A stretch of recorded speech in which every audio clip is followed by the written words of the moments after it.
On African Friday. My name is Janga Nasemakola Zekusuka. And of course, taking it up from where? The Good Morning Uganda special team lives it here. And of course, on a very good note and on a very good Friday, where Priscilla Naruoga, one of our very own, says goodbye to the Good Morning Uganda fraternity, the Good Morning Uganda team, and of course, to the entire family of UBC. Priscilla just shared a cake with us here to say thank you so much for celebrating me and of course for being with me for all the time that she's been here. Priscilla Nali will move on somewhere else, but of course we will still keep in touch and of course continue working together in the profession. Now, gentlemen are in studios. With me here is Ndugu James Mututa. Good morning. Yes, good morning. Did you enjoy some cake from Priscilla Nali this morning, or you didn't have one? You didn't have a piece of it? I didn't have a piece of it. Because you don't want, or because you didn't want? I didn't see it. Latecomers don't eat cakes.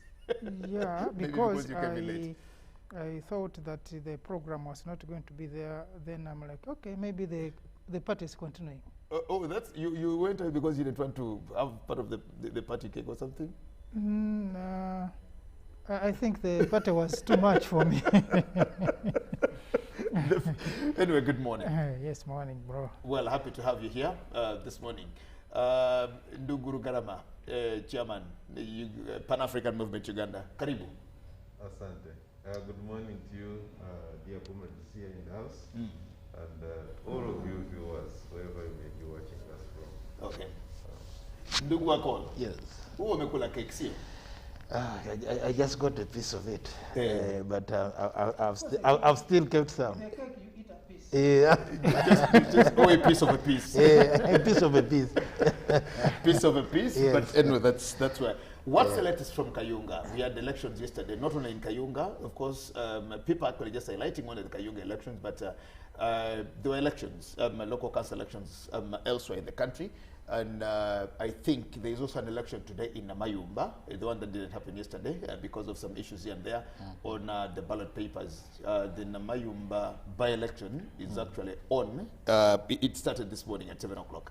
But what's the latest from what you've had in Kayunga and elsewhere? And I think before I can get to what I've had, I think really we need to get back to the drawing board. Because we as a country, because especially we as a country, the voters, we need to get back on the drawing board, because really every other time there is something to do with elections, you look at violence as something that is going to actually to be part of the ingredients to that election. So I don't know whether we as voters, we as Ugandans can really craft a way of having peaceful elections, knowing that this is an exercise that yes, we shall always have one win at a time, and then learn to accept that yes, it is a process that we are using to get our leaders. Then we shall have one lead at a time, and in case you don't win today, you can be patient until next time. You can always make it. So, but now this tendency of really looking at a contest as a do or die. I really think is worrying. Is it just a Ugandan thing, or that's what happens elsewhere? We just no. And I think it's not a Ugandan thing alone, but there are some countries that are overcoming it. Okay. Yes, there are some countries that are overcoming it, and really we see it is working for them. So how I wish also we can borrow a leaf from such countries, so that because it starts with the Wananchi, the people. That it's not the time that people should engage in running battles with the security forces, or yes, with the police, with the army. No, we should know that these are people who have come to do their work, and therefore respect them, respect the laws that have been put in place. Yes, and then we can have a very, very peaceful election. Asante. Nduguru Garama, your thoughts on the elections that we had, and of course the one in Kayunga? I must tell you, Ndugu Zikusoka, that I have had the opportunity to work with the Electoral Commission Uganda for a solid 10 years. And I can authoritatively tell you that I know a little bit more of these elections. I've also had an opportunity to do my PhD in elections management. So when you kind of tickle me in this area, you'll be asking for too much. Is that so? But I want to restrict myself to just say a few things. And which are these? That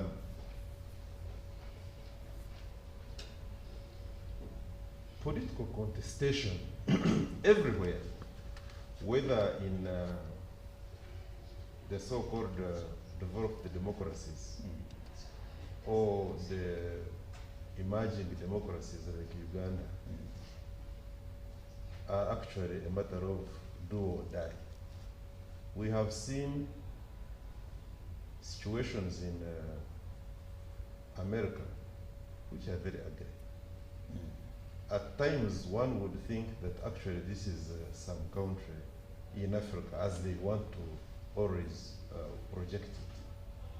Nevertheless, to me, the main problem is actually having done less or nothing about our civic awareness.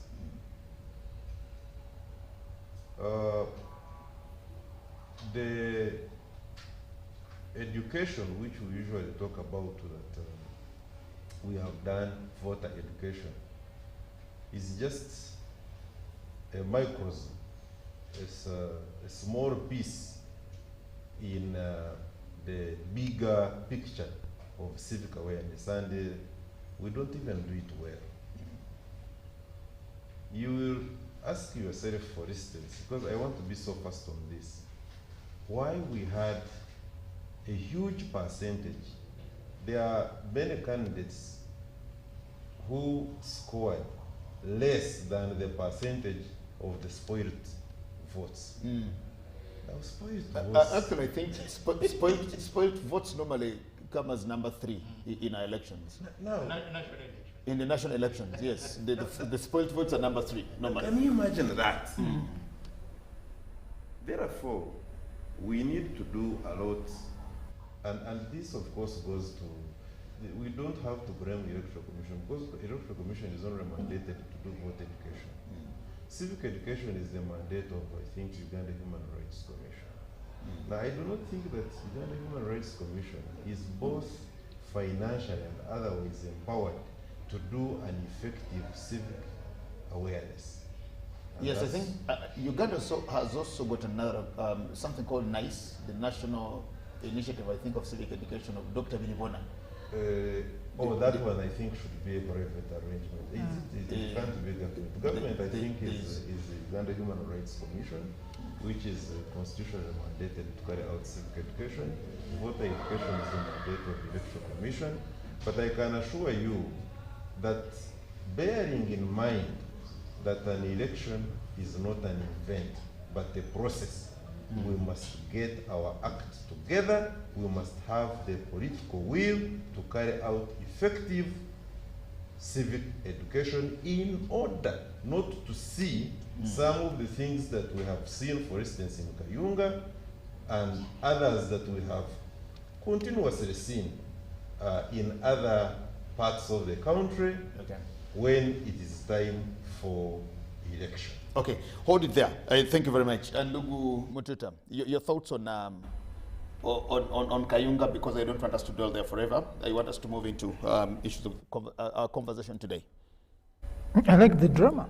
You love the drama? Apparently, like Ndugu Rogarama said, the voter education is really a mandate of the Electoral Commission. But the interested persons, the interested parties, the political parties have a role to play in promoting this voter education, because at the end of it, it is the interest of the particular political party to have the necessary votes, in fact, all the votes that they need in that constituency for that particular election. Now, we have seen most of the political parties leaving it only to the Electoral Commission. And yet they also have interest. Of course, one would say the political parties will promote partisan, but which is okay, because as a political party you have an interest.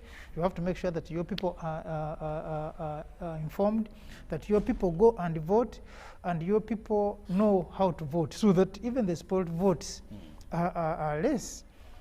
But I know the Electoral Commission is not looking at a constituency. You are looking at the whole country.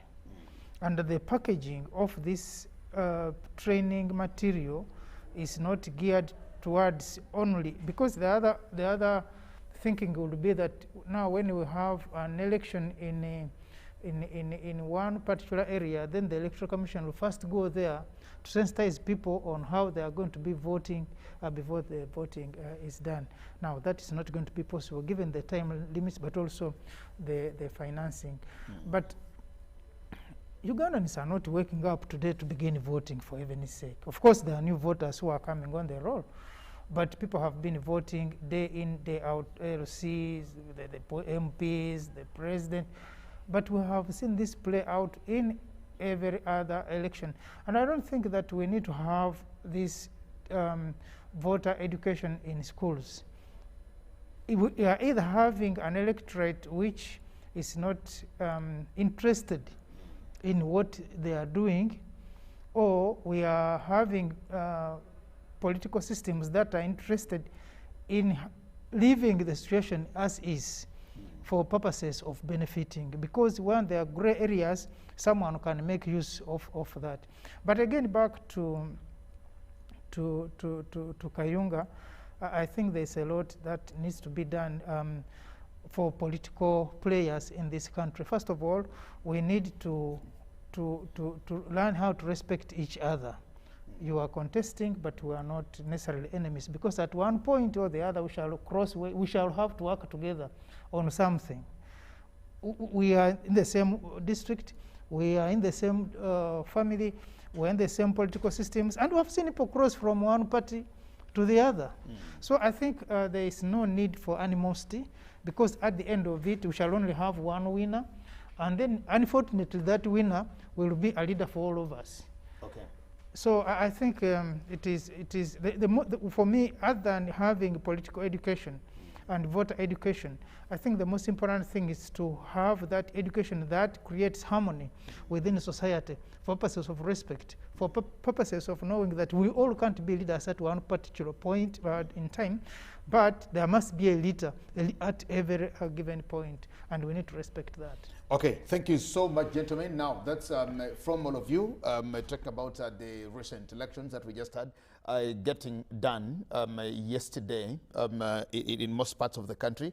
And of course, those that did not happen yesterday, we are seeing them do the same thing for the areas like Namayumba, where they had issues of there were very drastic issues anyway of the ballot paper, where you have one symbol with a different name on the symbol, and of course those challenges in there. So Electoral Commission fixed that, and the people there are voting. Let's get to our conversation this morning, but of course to also just remind our viewers that there is a meeting, the IGAD meeting that is happening in Mombasa, and we expect to have the feed coming in through at about 10:30 today. Our reporters, Haruna, Mutesa, Sira, and Henry Okrut, actually in Mombasa. They will be getting to us much later, but before we get into all that, let's talk about the strained relationships, trade relationships between these two sister countries, Uganda and Kenya. What are the stakes in Ndugu Akol? We've, of course, this is not a new thing. When we see Uganda, Kenya having these roles in trade relationships, and of course, given a number of issues here, the different complications, the ideological differences, the territorial disputes that we've had with Kenya, and quite a number of things. What do you think explains these trade disputes that the two brothers, Kenya and Uganda, actually having?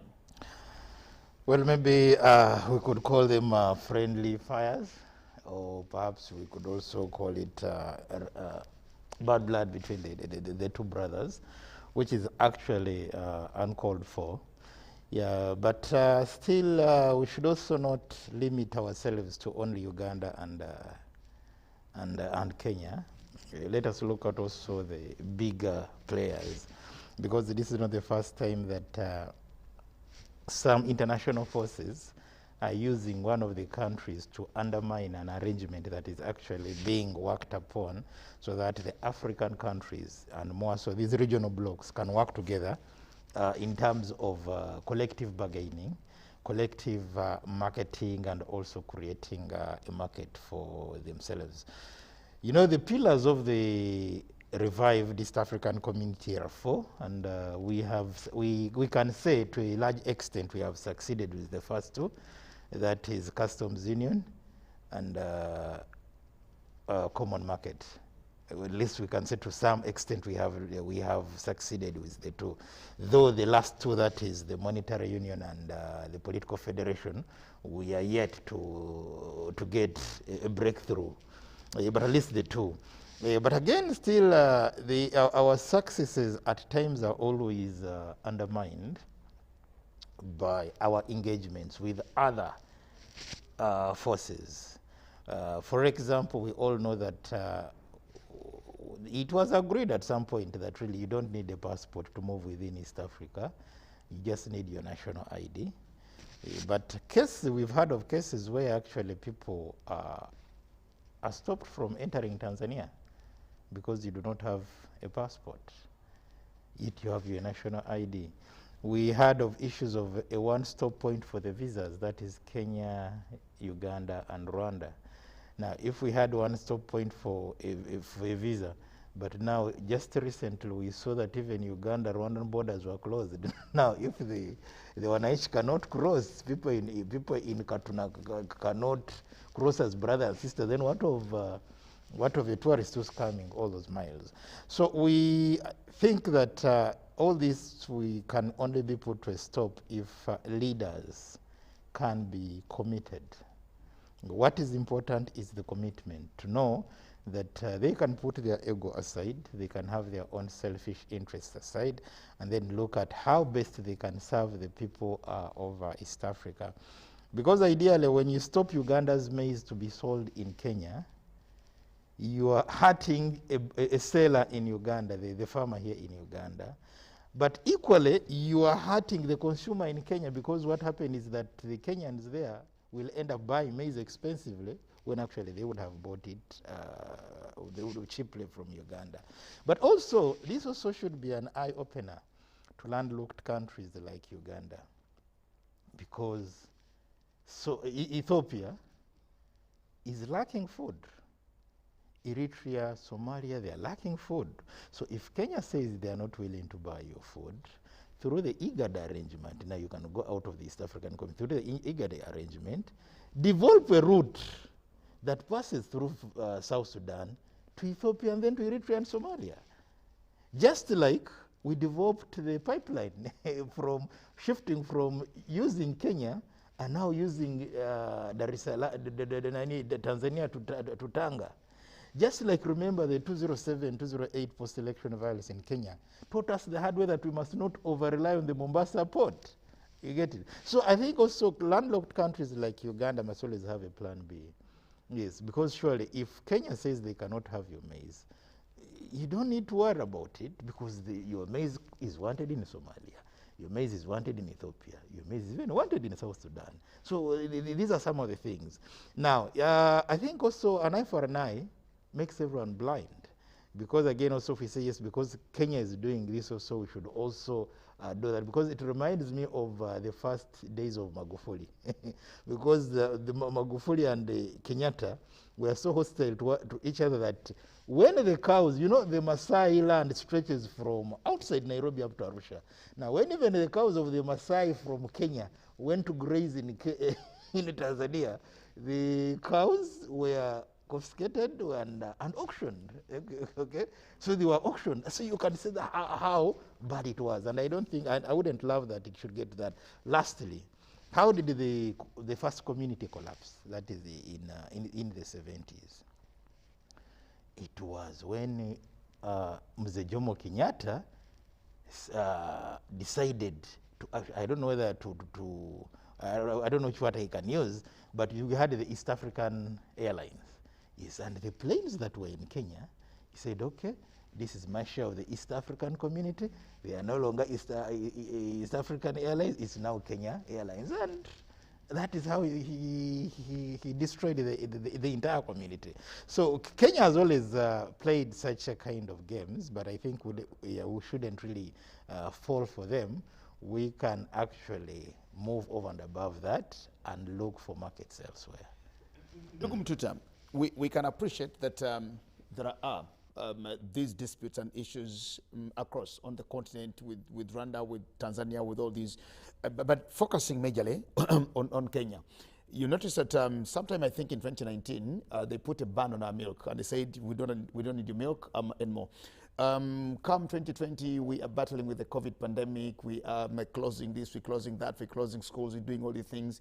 Then they say we also don't need your sugar, and quite a number of things. But remember again, Uganda was Kenya's biggest market of processed products. Importing them in here and doing all the things too. When you look at Uganda and Kenya, when we launched our national airline, the very first commercial flight that we had from Entebbe to Nairobi. I was one of the 8 passengers on that aircraft. We went, and when we got to Nairobi, we of course went to Nairobi, just the 8 of us on the Bombardier CRJ 900. We went to Kenya, we went to Nairobi, we did what we did, then later we returned, and our flight was delayed. But one of the reasons why our flight was actually delayed, it was also deliberate, because we discovered much later, it was deliberate by Kenya Airways, because now they had seen a competitor come in, because all of us, the 8 of us who had come aboard Uganda Airlines would have actually been passengers of KQ, and quite a number of things that you see there was even extended beyond what we talk about here. We appreciate we may not have good relationships with Rwanda, we may not have all the others. What do you think explains our animosity, Uganda and Kenya?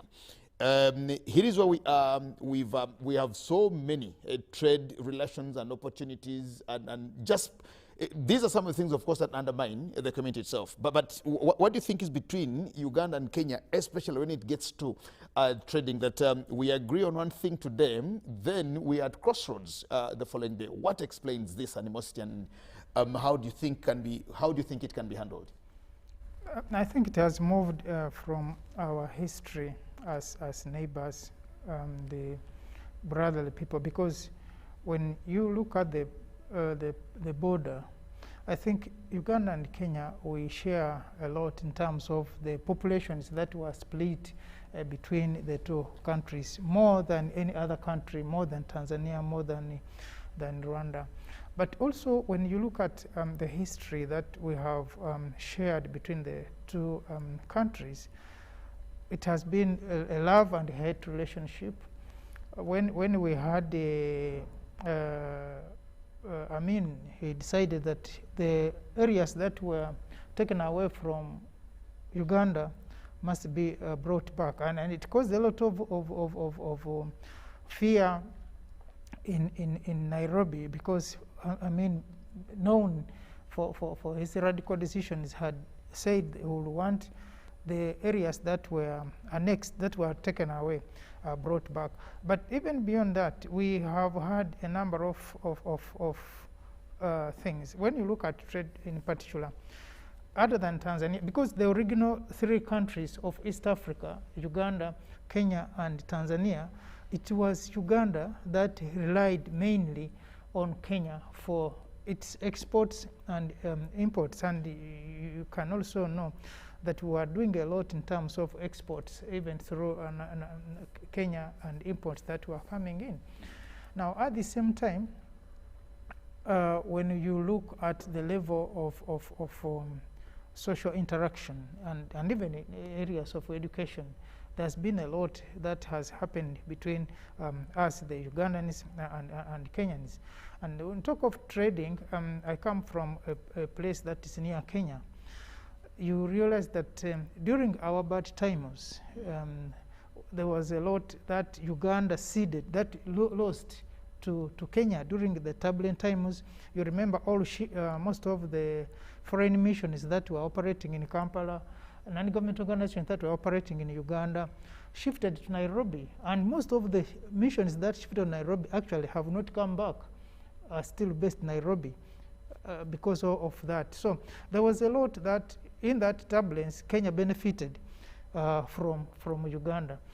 But beyond that, you also realize that Uganda can be, and one actually is the biggest trading partner in the region with Kenya.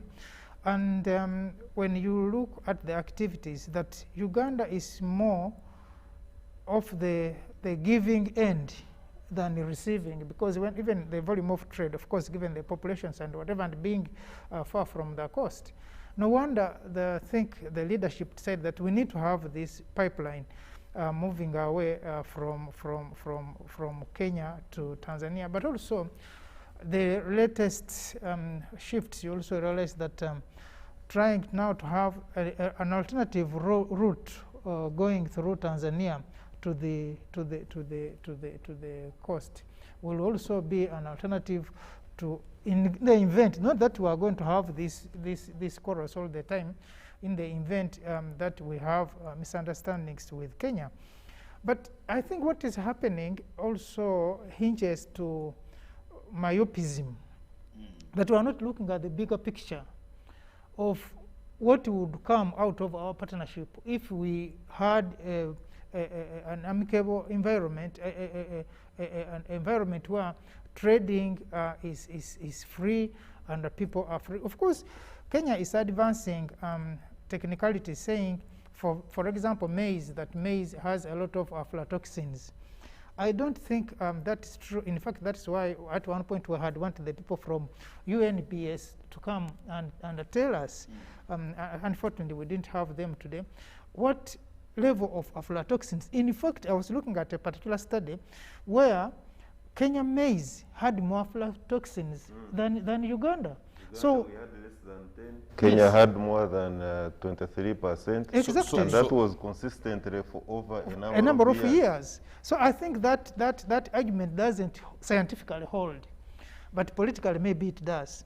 Now, the other argument is that the milk and the sugar are going for a lower shelf cost, for a lower price from Uganda, and that means the Kenyan sugar will be unfairly, and other products will be unfairly competed with. Now, I think to me that's not a problem. That is an advantage. How do we then lower the cost of production of of sugar and milk from Kenya to a level, as long as the standards are met? To me, that's not a problem. East Africa alone has a population of about 400.6 million. Now, that population is more or less the same population of the European Union, because the European Union, I think, has a population of about around the same. European Union is 400,404.4. The population. The population of what? Of people in the European Union. And then you remember that the European Union is one of the biggest trading blocs in the world, with a population less than that of East Africa. Now, and for them... How many are in East Africa? I thought we were about 180 million in East Africa, save for bring on board the DRC. That comes the DRC, so and then we get about Sudan. 250 Sudan. So you see, we have a very big population that if we are trading, even within East Africa alone, is a very big population that we can trade. And if we are not going to be able to do that, is it like Paul said, is it someone who is sitting out there in some capital and trying to control the relationship here, so that when things are disturbed, that then they will be able to sell more to us than we trading amongst ourselves? Or it is us ourselves who are pretending, who are trying to disorganize ourselves, so that someone or somebody can be able to. So remember when the issue of sugar came in, I think President Uhuru was very cardinal on that. He said, why should I go and buy sugar from Brazil when I have a sugar from a neighboring country, from a brother here? I think was very clear on that.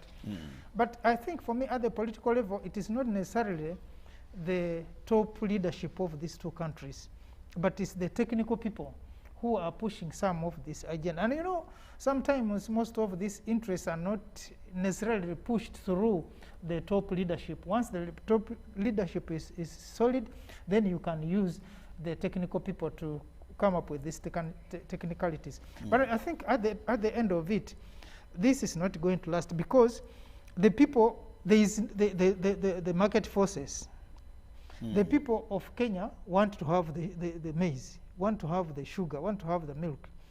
And in the short supply, if they can't have it, then they will have it either way anyway. During the Magendo time, I think President Amin had stopped the export of coffee. You know, these wars of Kenya and Uganda have existed as long as these two countries have also existed. But you realize that the Ugandans, in Mbale, it is the market of Chebukube was very famous. We grew up knowing there was some market. I don't know how big it was, but I was told there was that market of Chebukube, where coffee was being smuggled from Uganda to that market, and the market was flourishing. Even when they put the security forces, the police and others, to cut off this supply, it was not possible. Okay. So I think what is happening is not going to last. The only thing is that it's going to derail our efforts for faster integration, because the people themselves are willing, and the need is there, the products are there, so it is not going, no one is going to stop that. But like Akol said, I think we also shouldn't fall prey to also respond in the same way the Kenyans are doing, because at the end of it, doesn't help. It hurts both of us. But sometimes when you are dealing with the for lack of word, but when you are dealing with a person who is not informed to your level, it can be a problem, whether you are going to shout at them, or you are going to quarrel with them, or you are going to fight. That's a different story. Nduguru Karema, the ideological differences and the territorial disputes, of course, defining our trade relationships with Kenya specifically, because this is not something new that we're seeing now, but even when you get into our history, you notice that the times of Mzee Moi in the early 80s, we had issues with them still on trade things, and of course, Kenya has had Uganda as their biggest market in many of the things. And of course, the challenges of us being landlocked, even when we are land-linked.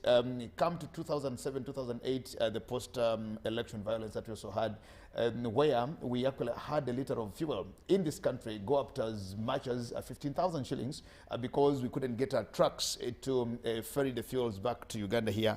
And quite a number of things. What are these issues that you think explain this, and how can this be solved? Because when we see our leaders meeting and talking, it just looks like there is even no border. You know, when they're talking, you just imagine there is even no border.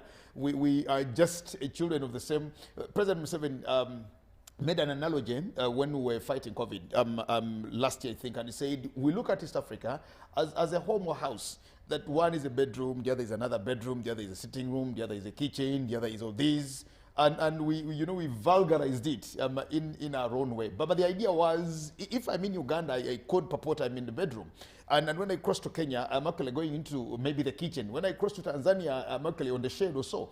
We vulgarize it, but when the leaders talk about it, it just seems very easy and seamless. But practically, things are actually working out differently. What's the problem? Thank you.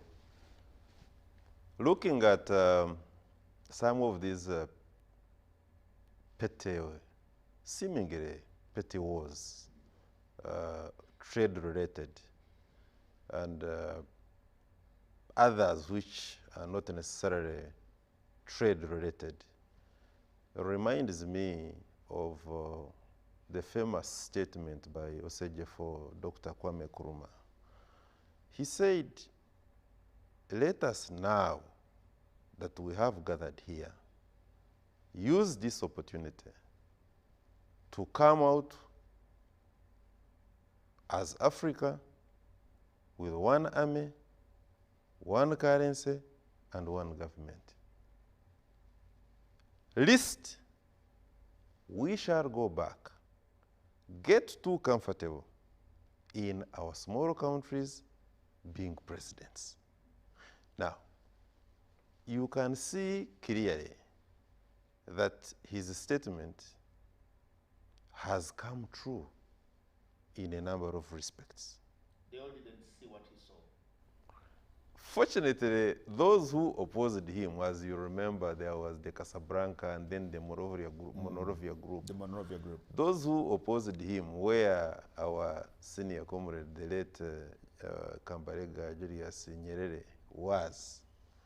He went back and apologized, even after the death of Kwame Nkrumah. He said Nkrumah was all right. We should have listened. We should have come out with exactly the kind of system like he had proposed. What am I saying? The problems that we have on the African continent and in the East African region, be it these regional blocs we have, the IGAD, the EACA, these small bickerings here and there, which sometimes disturb us, delay business, and create political and healthy climate, is simply because some leaders have gotten too comfortable in their own small countries, being presidents, ministers, commissioners, etc. I want also to state that it is not an African thing to disagree and disintegrate. No. The mighty, great Britain just ran away recently from the European Union. Probably it was seeing herself being overshadowed by the bigger economies in Germany and maybe France. I think those are the two economies you can talk about as being a little bit aware of Germany, I think, is aware of Britain. It's actually the king of the Union. And that can also be seen when you look at the kind of bailout plans Germany has advanced to Greece, and Greece has persistently failed to come out of the limbo it has been in for quite a long time. Actually, for not, I think the media, Western media, is not saying quite a lot about Greece, but it is no longer, what was the sick man of Europe then? Turkey. This time the the sick sick man, man of Europe is actually the sick man is Greece now. But of course you will not have the Western media say that so loudly. No, their concentration is now in the Horn of Africa. They are doing a lot of work to help brand and market the civil war in Ethiopia. Yes, unfortunately. So therefore, we have had the trade wars between mainly Uganda and Kenya, even in the first community, which failed. And we all know the reasons as to why it finally failed. The big brother bosse attributes of Kenya have not started just yesterday. When Kenya demanded more voting rights, then, and like you observed Mzee Jomo Kenyatta then, and the rest of the member states refused. When, and of course it had the bit of the financial muscle, then it freezed out, it freezed the purse, and the community collapsed as a consequence. Of course, there were other issues, like Idi Amin accusing Tanzania of harboring the terrorists, which was actually true, because later the terrorists actually emerged from there, and they overthrew him. Not that for him he had come onto the throne, if I may say, democratically, but what he was stating was also true. Now, not long ago, we had our good brothers, sister country, Kenya, accusing Uganda of exporting her cereals, maize, beans, with high levels of unacceptable aflatoxins.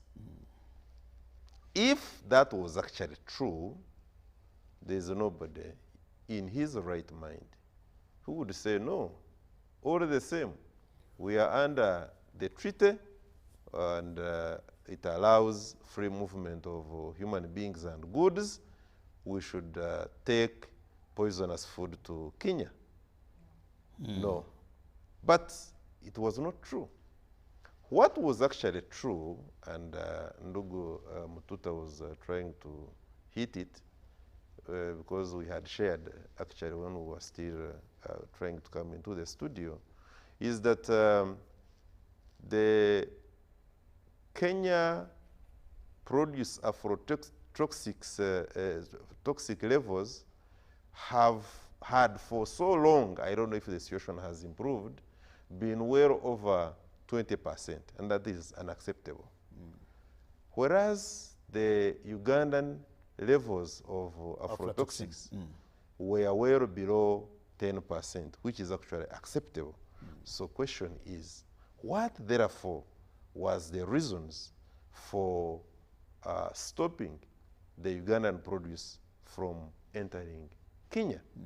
Now that tells you that there are other reasons, not necessarily that come into the media, which the technocrats and the political actors keep to themselves, and the wananchi suffer, because Parliament was upbeat, and I think majority of the parliamentarians from the eastern region were clearly asking for shooting back. Tanzania did it. It is not the first time, if you permit me, Ndugu Ziksoka. You remember when there was a travel ban and South Africa turned back the plane of Nigeria. Nigeria said, fine, no problem. They turned two back. They landed like this. Then they said, nobody gets out. You go back to South Africa. Tit for tat, you know, the xenophobic attacks. The xenophobia attacks at The South African South African mega industries that were based in Nigeria. The mega stores. They surrounded them and said, we are not going to carry out an activity here. So at the political level, therefore, and I'm not saying that is the best thing, I'm simply telling the audience that sometimes you need to send a message to a neighbor that let's play the game properly. There are rules, and our rules of engagement, political, economic, fortunately, are now well spelled out in our treaty, and there is no way one should be allowed, including crossing of borders by our brother. That is not part of what the treaty entails. I want to also state that what therefore should be the way forward is to keep the engagements, because you remember the accusation, particularly the Pan-African movement. I don't know if Akoro were together. You remember the Pan-African conference, the regional Pan-African conference in Nairobi, just the one which we had. and we shall be having more of those. His Excellency Uhuru came, and he was being accused by the then opposition leader, Raila Odinga Omoro, that he had abandoned the Kenyan sugarcane growers for the Ugandan sugar. Now, he had killed the Mumias sugar. there Mumias you Sugar go. Corporation. So these cooperators were, that they were not having a good day. The President Uhuru, at least I heard that straight from him, said no. You see, we have had a shortage of sugar. And for me to meet the shortage for domestic consumption, in the spirit of the East African community, my neighbor here, Uganda, has been having a surplus. So it is proper and correct for me to import from Uganda. Of course, they were having arguments that, you see, this is even not Ugandan sugar. They also get it from Brazil. Then they rebrand it. Then they offload it onto the market. Now, that kind of politics I don't want to go into, because we all know that for quite a long time, Uganda has been having sugar surplus. Our own local factories here, sugar producing factories in the eastern part of Uganda, have been having very big surpluses when it comes to sugar. So the point I'm making, therefore, I don't know whether it is a natural surplus or an induced surplus.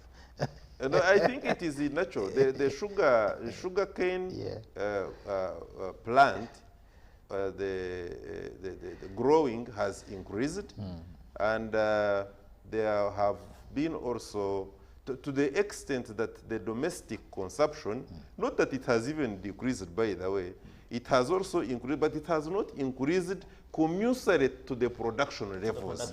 So we naturally had to export. That is why you find that when it comes to the African Free Trade Area, for instance. It's actually coming to the same one, the Yes. Africa Continental Free Trade Area. Exactly. It is a very welcome idea.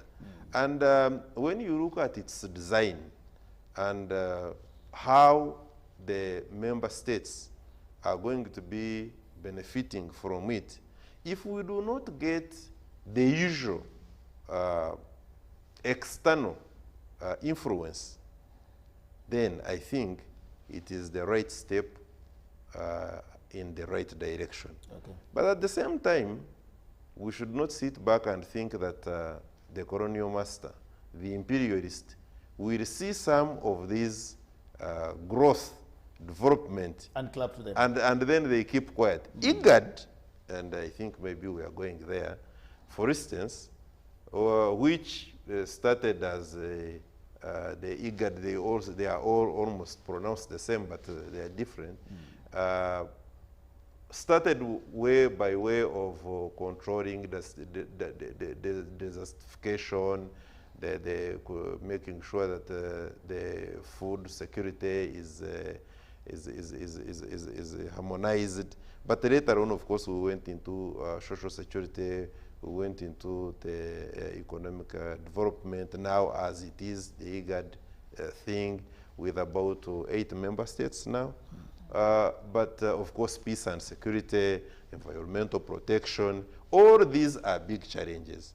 But to what extent we have succeeded, you cannot blame somebody for not having reached where he designed to reach when he is on the way. Like the late senior comrade Martin Rosa stated, if you must walk, walk. If you can't walk, run. If you cannot run, crawl. If you cannot crawling. If you can't do that, find some other way of keep moving. But whatever happens, whatever you do, There should be please movement. keep moving. That should be our blueprint. Okay. Whatever happens to us as the Community. community, what we must do is that we must keep moving to achieving the objectives. Okay. Thank you very much. You want to say something? But at the same time, I think if we were to be fair in all aspects, you would realize that Uganda has been getting more products from Kenya. That's true. Knowing actually, that the East African companies. I have statistics here that I want to share with you that talk about the long-standing trade partnership between the two countries. And you notice that over the past 24 years, Ugandan exports to Kenya have steadily increased from 12.7% in 1995 to now 16.1% in 2019. And you also notice that Uganda is Kenya's leading export destination in Africa, accounting up to 28.6% of Kenya's total exports, and this is as current as 2019. Now, when you look at the two countries, it is something that you can't... The balance of trade. It's something that you can't run away from. We are each other's biggest trading partner. And how should we harmonize that and get away from these? Because you want it or not, Uganda's biggest market is Kenya, and Kenya's biggest market is actually Uganda. Ndugu Zikusoka, permit me this also. You got tourism. Uganda is the second best tourism revenue giver, if I may call it that way, to Kenya. And as far as can you imagine that? As far as tourism is concerned, Uganda, you check it. They move from here, go to Masai Mara. The Ugandans who move to Kenya and give tourism. Kenya revenue, we are ranked second, and that is just should be global. It should be worldwide. You can check that. Yes. And surprisingly, actually, when you talk about the tourism itself, you notice that they charge us more than they do to their, because they made domestic tourism to their own people very affordable. And it's the opposite with us here, because domestic tourism to us is we're trying to market it, but it's a very expensive venture. Yet in Kenya, it's actually the reverse. When you go to Kenya to enjoy Masai Mara and all these things and get to the games and all these things, you pay heavily because you're actually only doing it for 1, 2, 3, 4, 5 days, 1 week and return. Well, the Kenyans will do it forever. But in Uganda, again, it's very hard for you to actually go and have holiday in these very nice lodges that we have across the country. And I think that's a challenge. But thank you so much for that information. Now, Mututa is submitting on something before you come in. And at 10:30, we also want to run to Mombasa for IGAD. Kenya has been enjoying this excessive extra market of its products in Uganda.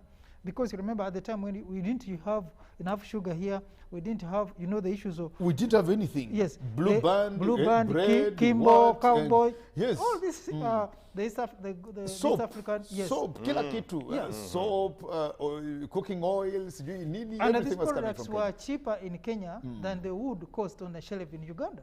So most of the Ugandans were, at least for us who come from the East, were getting these things and back and Kenya didn't complain that its products were going to even now, currently, on the balance of trade, in terms of dollars, Uganda does not, for instance, earn from the Kenya government or the Kenyan people more than $100 million, I think, per year. Exactly. It does. But when you look at Kenya, Kenya earns from us, and President Uhuru said it, Kenya earns from us well over 200, I think it is about 300. Those figures can also be cross-checked. So, really, why should you be hurting a brother who gives you so much revenue? But at the same time, you realize that even given that what Uganda is giving to Kenya are crucial items that actually Kenyans need. And of course, we can do without the Kimbo and Cowboy and the rest. But when it comes to issues of food, especially the parts of Kenya where you don't have people farming, that they rely entirely on other people, then I think it would have been the best of solution to know that, look, Uganda can produce A, B, C, D, Kenya can produce A, B, C, D, than saying, no, your eggs are too big, but they're also too cheap. I mean, it doesn't make sense. Ndugu Amazima, I think that what is happening between Kenya and Uganda is Kenya taking advantage of our Pan-African spirit. Not actual advantage, abusing.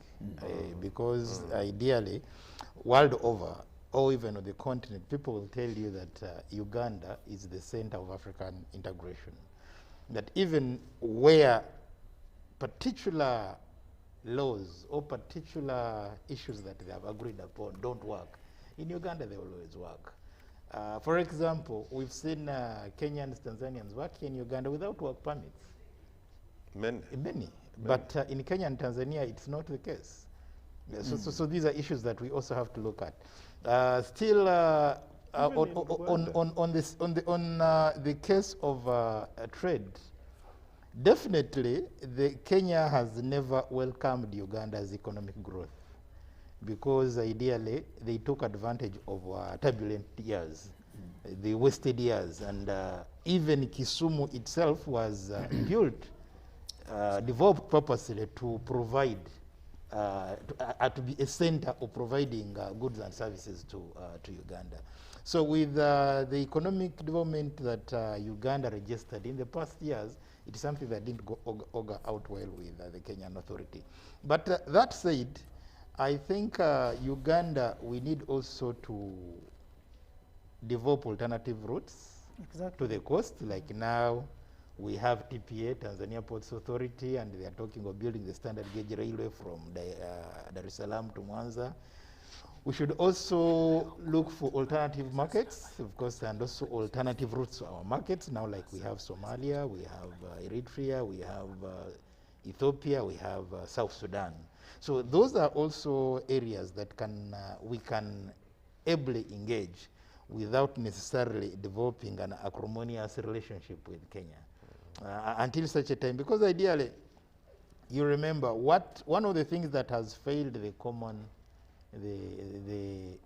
monetary union, which is the third pillar, is Kenya saying that they have a superior currency. That is among other things, that our shilling is strong. You get it? So those are some of the things. But still talking about the shilling, yes. Just permit me just a small thing. You see, you look at the yuan, for instance. What is the strength of the yuan, globally speaking? But how? The Chinese market. Yes, but how is the Chinese economy? How is the Chinese level of business investment, for instance, on the African continent? I want to believe that if we get our figures correct, America may either be falsifying the figures, but the biggest investor on the African continent may be China. I will check that. But at the same time, even if it is not yet there, give it a few years. Now, it constantly devalues its currency for purposes of making the exports attractive and doing business there. Almost every European country now wants to produce in China. That said, I want to say something more about the Kenyan, the Yaka spirit. Madame Anta Rebecca, who is the second Prime Minister and the Minister of East African Affairs. Yes. I want to thank the President. He could not have chosen any better. I have very strong feelings that some people must be reminded, and if need be, reminded rather strongly that these are the rules of the engagement. These are the rules of the game. Because the Secretariat now, the one who's heading the Secretariat, Dr. something, is from Kenya currently. When there were recent there were recruitments taking place. And there are issues with them. Absolutely, and Rebecca penned a letter. I don't know. Yeah. Absolutely. Now you need to look at that letter, and the process was halted. Things had to be streamlined. So we need the type of Rebecca Kadaga to push and to go harder. Absolutely, and we have our colleagues who are coming from Nairobi, the Pan-African Movement Kenya chapter. They are coming on the 20th. We are going to have a meeting with Anta Rebecca, among other officers and personalities, to see these are the issues we should be discussing. You are all invited. Okay. Well, we thank you so much. Let's go to Mombasa. Just before you get the feed there, the meeting is on. Just right there. Ndugu Akol, let me pick your mind very quickly on the IGAD meeting that is in Mombasa this morning. Well, I think, first of all, IGAD, we have to say that choosing to sit in Mombasa was spot on, especially when you look at issues of, especially issues of facilitating trade within the region, food security, then matters of also the of the climate itself, the environment. Yes, because also those are really very, very key, especially that now most of the countries in the region are actually into industrialization, industrializing. So as they industrialize, it's important that they should look at the pre and post projects effects on the environment.